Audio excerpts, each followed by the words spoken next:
ஆனால் இங்கே அந்த அளவுக்கு ஆளுகள் கிடையாது.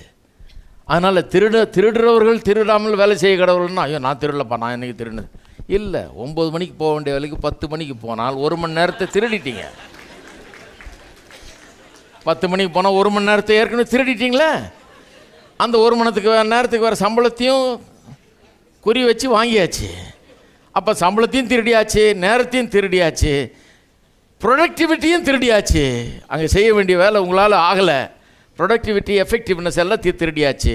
உங்களுக்கு ஒத்துழைக்கிறதுக்கு ஒரு 10 பேரை கூட வேறு சேர்த்துக்கிட்டு நீங்கள் 9 மணிக்கு வந்தாலும் அவன் சொல்கிறான், நான் அட்ஜஸ்ட் பண்ணி போட்டுக்கிறேன், நீ வா 10 மணிக்கு, நீ வந்ததாக நான் போட்டுக்கொள்கிறேன் வா அப்படின்றான் அவன். யார் ஒருத்தர் ஒரு இடத்துல போனீங்கன்னா வேலை செய்கிற ஆளுங்க உங்களுக்கு பாஸாக இருந்தால் தான் தெரியும். அது கீழே இருக்க எவனும் ஒத்துழைக்க மாட்டான் பாருங்கள். எல்லாம் அவனுக்கு ஒத்துழைச்சிக்குவான். இவனுக்கு அவன் கவர் பண்ணுவான், அவனுக்கு இவன் கவர் பண்ணுவான். எல்லாம் ஒருத்தருக்கு ஒருத்தர் ஒத்துழைச்சி கடைசியில் கம்பெனி இழுத்து மூட்டு போக வேண்டியதுதான்.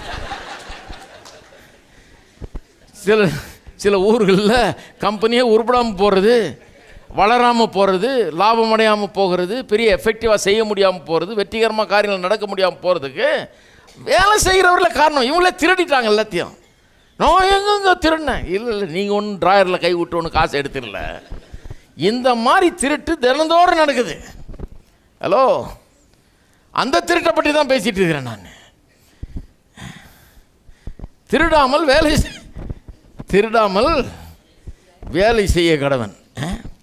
சரி,